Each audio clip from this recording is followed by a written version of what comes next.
Uma mulher simples, vestindo uniforme de limpeza, estava esfregando o chão de mármore quando um bilionário arrogante a humilhou na frente de dezenas de pessoas, dizendo que ela era analfabeta e não prestava para nada.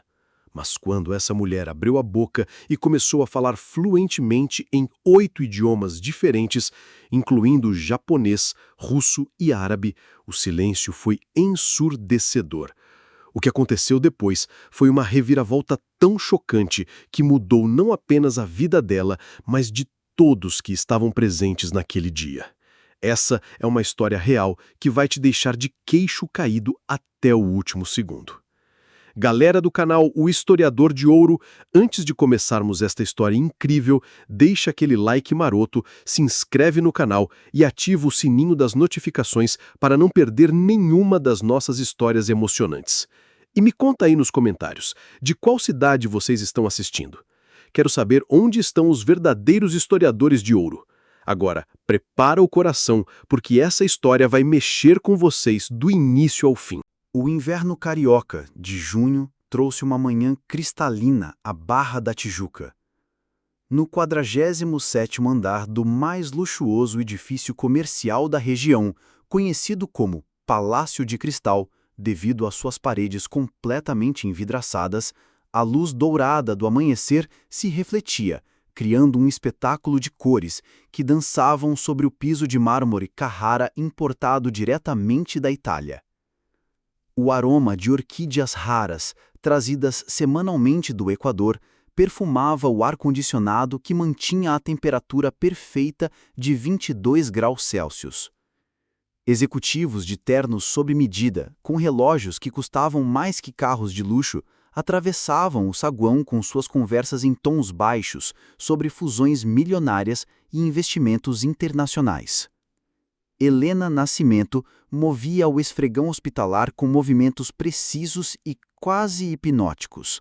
Seus 48 anos se escondiam por trás de uma postura ereta, que denunciava anos de disciplina acadêmica. O uniforme verde-água, impecavelmente passado, apesar dos 5 anos de uso, contrastava com a elegância casual dos empresários que a ignoravam, como se fosse parte da mobília. Suas mãos, marcadas pelo tempo e pelo trabalho pesado, seguravam o cabo do esfregão com a delicadeza de quem já havia segurado obras raras da Biblioteca Nacional de Buenos Aires. Cada movimento era calculado, silencioso, quase reverente, como se estivesse cuidando de manuscritos antigos, ao invés de limpar o chão onde pisavam os mais poderosos empresários do Rio de Janeiro. O barulho de seus passos se misturava harmoniosamente com o tilintar discreto de chaves de carros importados, o murmúrio constante das conversas de negócios e o zumbido quase imperceptível dos elevadores de alta velocidade que conectavam os 50 andares do edifício. Que diabos essa mulher está fazendo aqui neste horário? A voz de Maximilian Rosenberg cortou o ar matinal como uma navalha afiada. O empresário de 52 anos, descendente de uma família de banqueiros alemães que haviam imigrado para o Brasil no século XIX, se aproximou com passos que ecoavam autoridade e desprezo em cada batida contra o mármore. Seu terno de caxemira cinza-chumbo, confeccionado sob medida pela renomada alfaiataria Savile Row de Londres, custava mais que o salário anual de Helena. Os sapatos de couro italiano brilhavam como espelhos negros, refletindo a luz que entrava pelas janelas panorâmicas. Maximilian havia construído seu império financeiro com base em 3 pilares: intimidação, manipulação e o desprezo sistemático por aqueles que considerava geneticamente inferiores. Seus olhos de um azul glacial brilhavam com a frieza de quem havia passado décadas acreditando que o mundo se dividia naturalmente entre predadores e presas. As conversas dos executivos cessaram gradualmente, como ondas que se aquietam antes de uma tempestade. Todos ali conheciam o temperamento explosivo do dono do edifício e sabiam que estavam prestes a presenciar mais um de seus espetáculos de humilhação pública. Helena continuou limpando, mas seus músculos se tensionaram imperceptivelmente. Era a reação instintiva de quem havia sobrevivido a perseguições políticas, a quem havia aprendido a identificar o perigo pelos sons, pelos cheiros, pelas mudanças sutis na atmosfera. O saguão, que momentos antes fervilhava com atividade matinal, agora estava mergulhado em um silêncio expectante e desconfortável. Senhorita! Maximilian elevou a voz, garantindo que cada sílaba fosse ouvida por todos os presentes. Está me ouvindo ou a surdez também faz parte da sua limitação? O insulto pairou no ar como fumaça tóxica. Alguns executivos baixaram o olhar, desconfortáveis com a brutalidade gratuita da cena. Outros, porém, sorriram com aquela crueldade silenciosa de quem se sente aliviado por não ser o alvo da humilhação. Pessoas como você, continuou Maximilian, caminhando em círculos ao redor de Helena, como um predador cercando sua presa, não sabem ler direito. Como pretende limpar adequadamente este lugar se provavelmente não consegue nem entender as instruções mais básicas? Uma risada cruel escapou de seus lábios. Aposto que nem sabe o que está escrito naquele cartaz ali. Ele apontou para um aviso em inglês sobre normas de segurança. Ou naquele outro ali, em espanhol. Helena parou de esfregar o chão. Seus ombros se endireitaram lentamente como os de uma árvore que se ergue depois de suportar uma tempestade devastadora. Por 5 anos, havia mantido sua verdadeira identidade escondida como um tesouro enterrado. Por 5 anos, havia escolhido o silêncio como escudo protetor. Mas algo havia mudado naquele momento preciso. Talvez fosse a carta que havia recebido na noite anterior com notícias devastadoras de Buenos Aires. Talvez fosse o cansaço acumulado de anos vivendo como uma sombra de si mesma. Mas talvez fosse simplesmente porque há momentos na vida em que o silêncio deixa de ser proteção e se torna traição a si mesmo. Helena se virou lentamente para enfrentar Maximilian.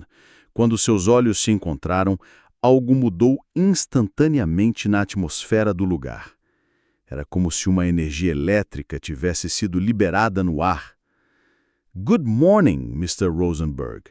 Começou com o inglês perfeito, com um sotaque levemente oxfordiano que denunciava anos de estudos em universidades britânicas. "I believe there has been a profound misunderstanding about my capabilities and background." A transformação no rosto de Maximilian foi imediata e devastadora.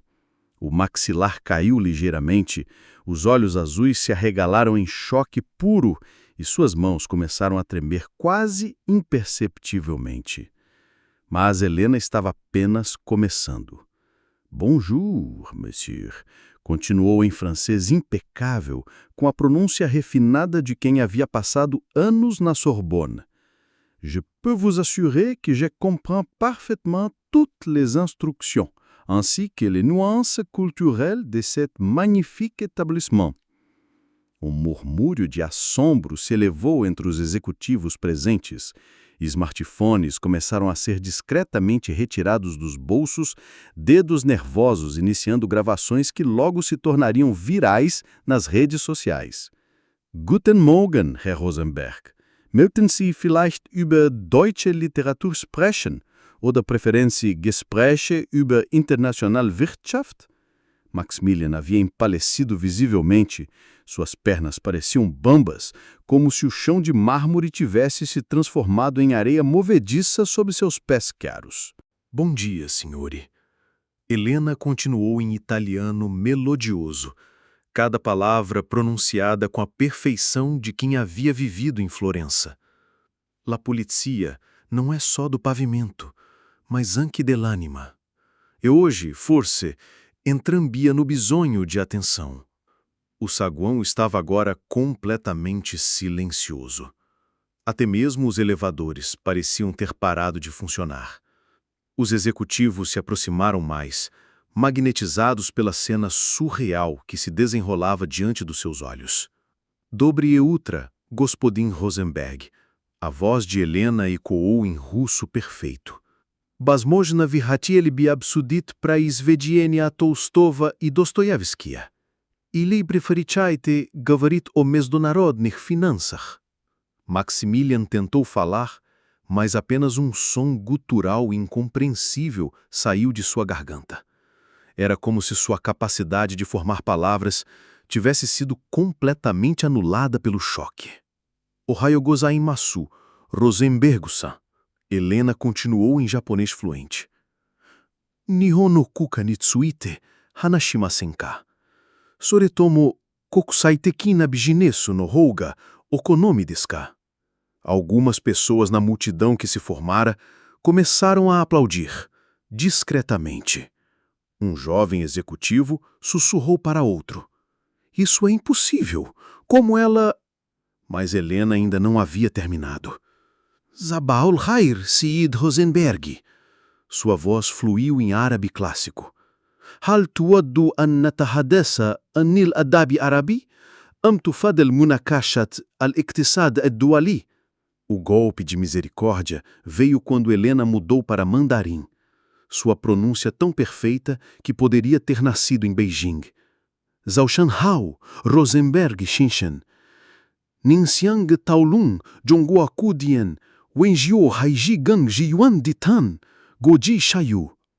Maximilian Rosenberg, o homem que havia construído um império financeiro baseado na intimidação e no desprezo pelos inferiores, estava completamente mudo.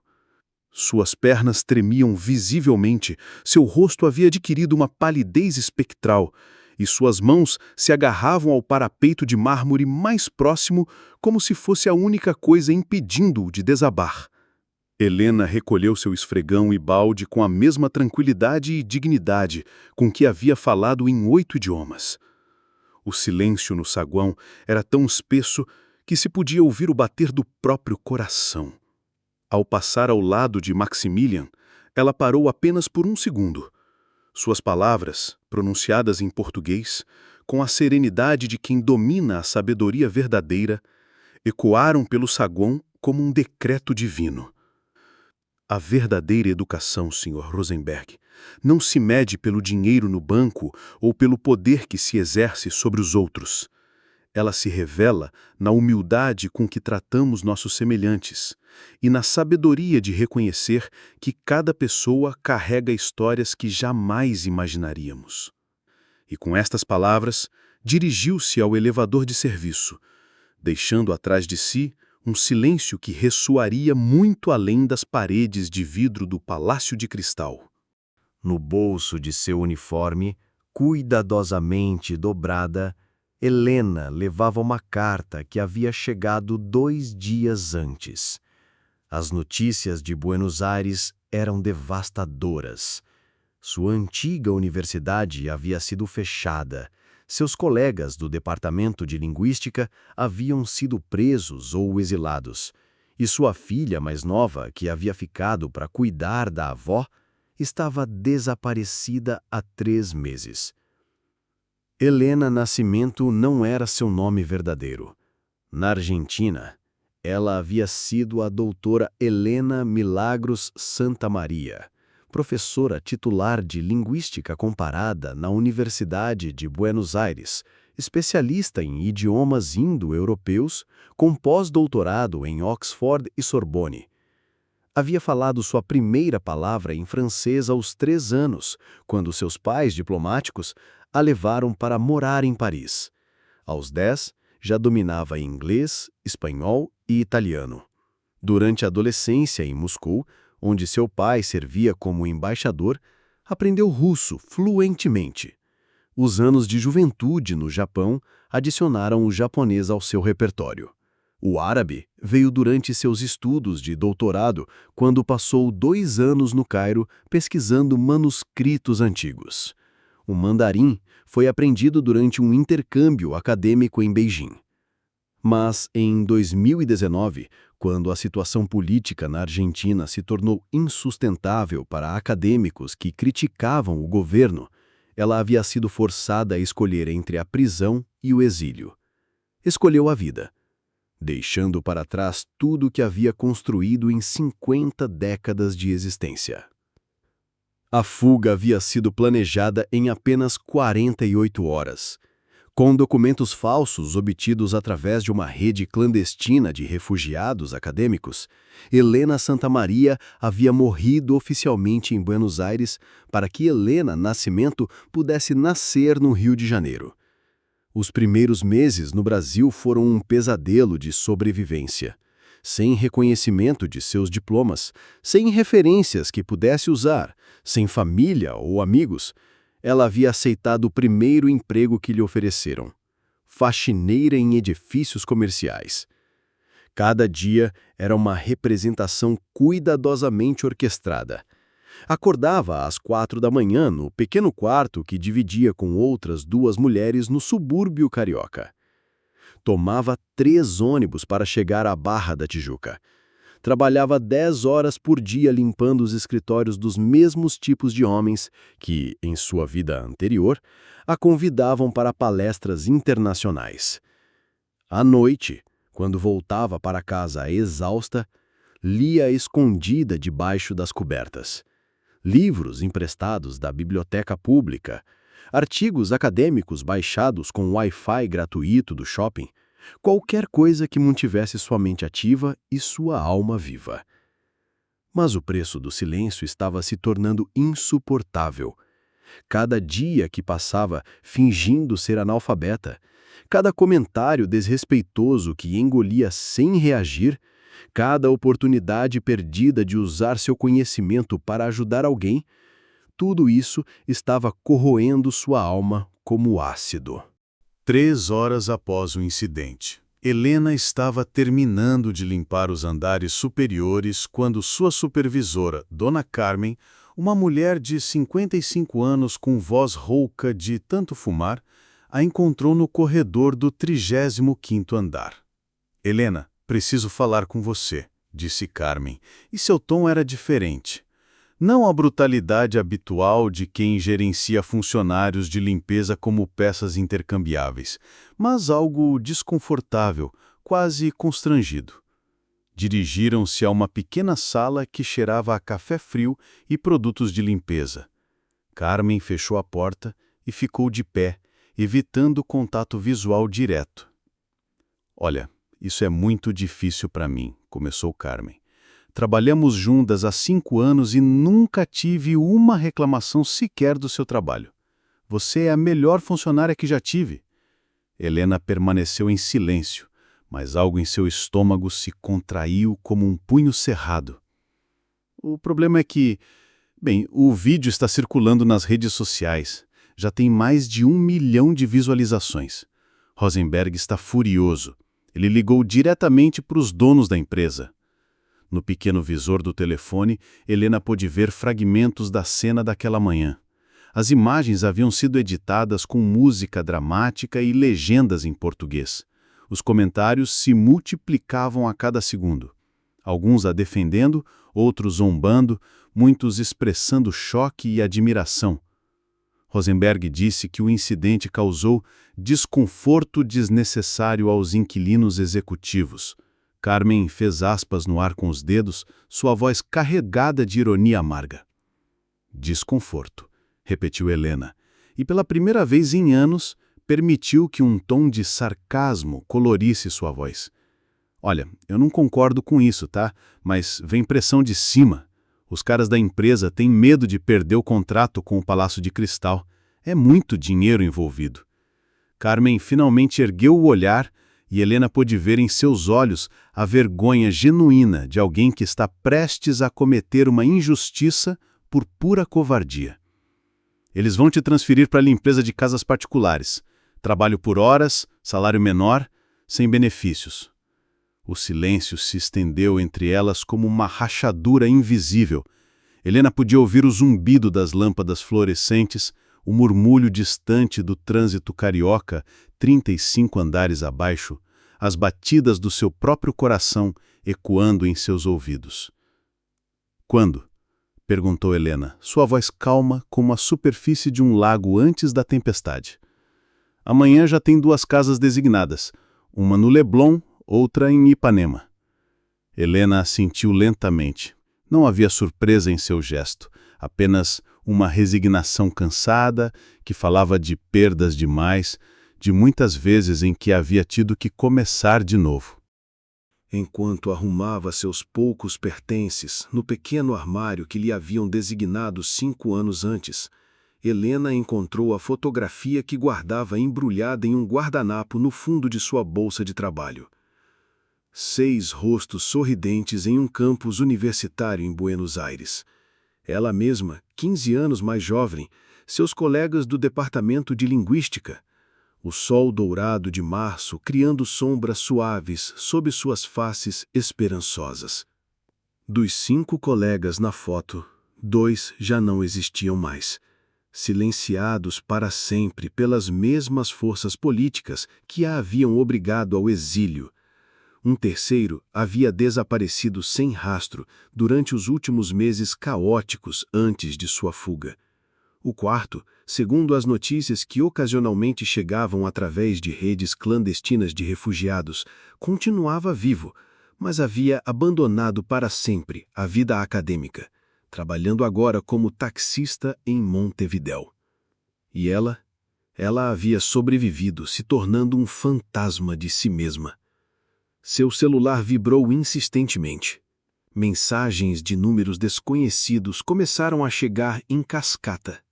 Sou jornalista da Globo. Gostaria de entrevistá-la. Representante de uma editora. Tem interesse em escrever um livro? Advogado especialista em direitos trabalhistas. Podemos processar por discriminação. Professora universitária da UFRJ. Temos uma proposta acadêmica. Ao sair do Palácio de Cristal pela última vez, Helena notou que dezenas de pessoas estavam reunidas na entrada do edifício. Executivos, funcionários, até mesmo alguns moradores dos apartamentos residenciais do complexo haviam descido para vê-la. Um jovem executivo de gravata vermelha se aproximou timidamente. Desculpe incomodar, mas é verdade que a senhora é professora universitária? Antes que Helena pudesse responder, uma voz familiar ecoou atrás dela. Helena? Helena Santamaria. Helena se virou lentamente e sentiu o chão desaparecer sob seus pés. Ali estava Roberto Mendonça, seu antigo colega de departamento, um dos rostos da fotografia que guardava em sua bolsa. Meu Deus, Helena, você está viva! Roberto correu até ela com lágrimas nos olhos. Todos pensávamos que você havia sido presa ou, pior. A multidão se aproximou mais, fascinada pela cena que se desenrolava. Smartphones foram novamente retirados. Câmeras começaram a gravar. Roberto, Helena sussurrou, sua voz embargada pela emoção. Como você? Estou no Brasil há 2 anos. Consegui asilo político. Trabalho na UFRJ agora, no Departamento de História. Helena, eu vi o vídeo esta manhã e não podia acreditar. Tentei te encontrar há meses. Roberto se virou para a multidão crescente e ergueu a voz. Esta mulher, ele apontou para Helena com reverência, é a doutora Helena Milagro Santamaria, uma das linguistas mais brilhantes da América Latina. Ela falava 12 idiomas fluentemente, tinha 3 doutorados e suas pesquisas sobre idiomas antigos eram referência mundial. Um murmúrio de assombro se elevou da multidão. Ela foi forçada ao exílio pelo governo argentino porque se recusou a censurar suas pesquisas históricas. Perdeu tudo: casa, família, carreira, identidade, para preservar a liberdade acadêmica e a verdade histórica. Helena sentia lágrimas rolando por seu rosto pela primeira vez em 5 anos. A armadura de proteção que havia construído tão cuidadosamente estava finalmente desmoronando. E durante todos esses anos, Roberto concluiu, ela trabalhou como faxineira para sobreviver, mantendo sua verdadeira identidade em segredo, enquanto pessoas como aquele homem ali em cima, ele apontou para as janelas do edifício, a humilhavam por ignorância pura. Maximilian Rosenberg estava observando da janela de seu escritório no 47º andar. Seu rosto, uma máscara de horror e vergonha. Naquele momento, uma limusine preta parou em frente ao edifício. Dela desceu um homem elegante, de aproximadamente 60 anos, acompanhado por 2 assistentes. "Doutora Santa Maria!" ele gritou, abrindo caminho entre a multidão.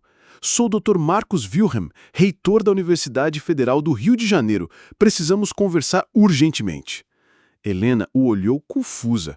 "Senhor, eu não entendo." "Doutora," Dr. Wilhelm interrompeu-o respeitosamente. "Há 6 meses, nossa universidade está procurando por uma especialista em linguística comparada para liderar um novo departamento de estudos linguísticos internacionais. Quando vi o vídeo esta manhã e o Roberto me confirmou sua identidade, soube que havíamos encontrado nossa candidata ideal." A multidão explodiu em aplausos e gritos de aprovação. "Estamos preparados para oferecer-lhe uma posição de professora titular com salário equivalente ao que recebia em Buenos Aires, mais assistência para regularizar sua documentação e reunir sua família no Brasil."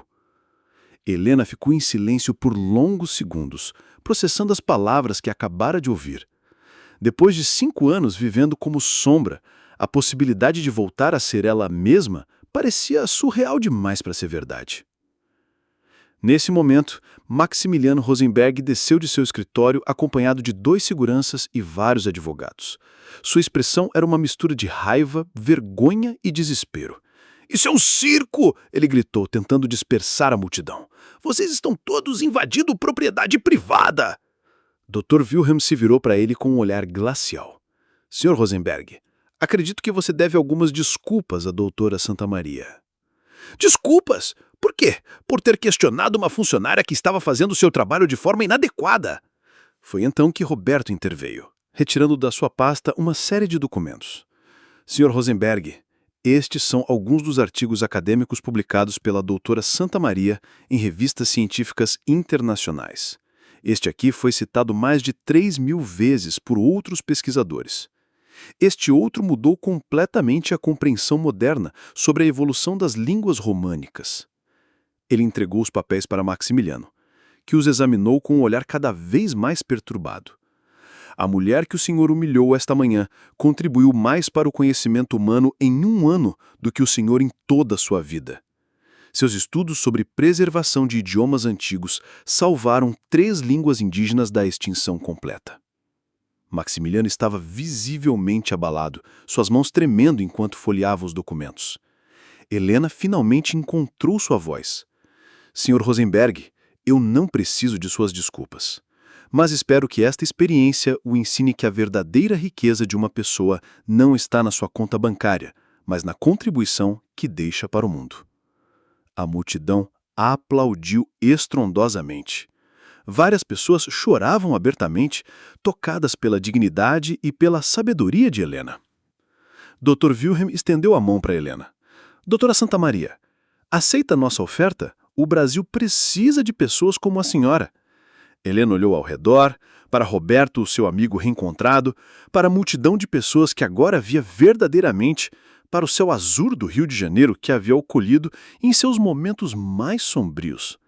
"Aceito," ela disse simplesmente, e sua voz carregava 5 anos de silêncio finalmente quebrado. A multidão explodiu em celebração. Maximiliano Rosenberg subiu de volta para o seu escritório em silêncio, um homem transformado pela lição mais dura da sua vida. E assim, Helena Nascimento morreu naquele dia ensolarado na Barra da Tijuca para que a doutora Helena Milagro Santa Maria pudesse renascer das cinzas de seu próprio exílio. E essa, meus queridos historiadores de ouro, foi a incrível história da faxineira que falava 8 idiomas e ensinou a um bilionário arrogante a lição mais importante de sua vida.